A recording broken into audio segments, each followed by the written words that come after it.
some of the harsh reality there of some of the city's dwellers here in Accra. Professor Divine Ahadzie is the head of the Center for Settlement Studies at the Kwame Nkrumah University of Science and Technology. He joins me for a conversation. Thank you, Prof, for joining us. So tell us, for example, what's the impact of living in some of these areas will be on the productivity of the country as a whole? Thank you very much, and good afternoon to your viewers. Yeah, you know, as the conversation that you were having, I think one person remarked about the issue of housing being a basic need, and really so. I think we are all familiar with Maslow's theory in terms of the hierarchy of needs, and the basic needs of food, clothing, shelter, and the rest. And interesting enough, if you take all the variables in the Maslow's theory, they are all embodied even in the shelter, because to be able to survive in achieving all the other variables, you must have shelter over your head. And what is happening here is that it has been established from the literature that there's a relationship between housing and the mental health. And so when you have people living in overcrowded situations, poor sanitation, where you have antisocial behavior and co, that means that it has the tendency or is likely to affect their mental health. Okay. And in this situation where we have so many of these people who are crowded in such poor situations, which is not true their fault, but the economic situation, it means that their psychological impact in terms of mental health is not really positioned well. Okay. You know, and also it has also been established in the literature that there's a relationship between housing and productivity at work. You know, and so when people live in poor housing, it tends to affect their output at work, which means that these are issues that can affect our economy in terms of the total output. Okay. And then come the issue of even from where they are now, it is clear that when it comes to issues of sanitation or water and sanitation, they are all going to be in poor conditions.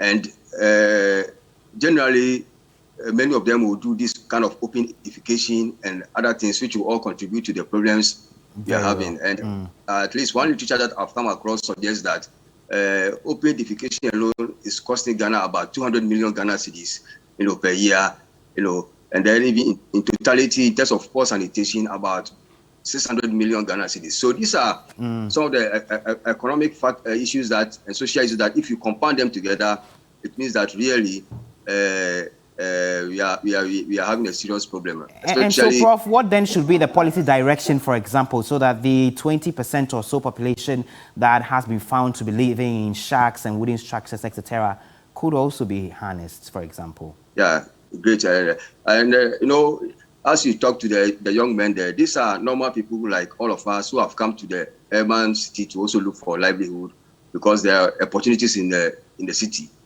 And I would say that what is happening now is due to government failure in terms of looking at those category of people, in terms of those who are in the informal sector and have extremely low income. See, because what is happening is traditionally, these are the people who were being taken care of by the so-called compound houses that we used to know, you know. But based on the dynamics of the urban city and the high price of land, you don't have people building this kind of compound houses anymore. Okay. And it means the existing ones are being upgraded. And once they are being upgraded, then it means that the price level is going high, which is pushing many of them out of their rooms. You know, so the government should have, you know, foreseen this, that these are the people who also need to be catered for, so that there will be a specific policy towards targeting them. So if you ask me, we are facing this problem because government has not looked specifically at those in that informal sector in terms of their housing needs policy direction. And so what I'm suggesting is for the government to immediately have a look and come and look at their situation critically, especially now that the data is saying that almost 2 million of those structures are scattered over the country. We need to be very good for the Minister for Western Housing to be called to Parliament to tell the whole nation what plans he has to address this situation. And going forward, it will be good that we begin to look at alternative technologies which focus on low carbon construction in line with the sustainable development goals, because those are the ones that can give us low cost housing. If you want to rely on the traditional cement and concrete, we're going to find it difficult to build houses that will be affordable. Okay. So for this group of people, we need to turn our attention to alternative technologies, which is very akin to our conventional or vernacular architecture of using laterite to build houses. And now there are so many improved technologies that are available that government can take advantage of. And right. Even with the kiosk acts we are seeing, it's not that we cannot even build with kiosks. It can be built into a proper house for to house people. But what we are seeing now is that because government has not actually make that a priority, that is why we have left this kind of people to be on their own in that situation over there.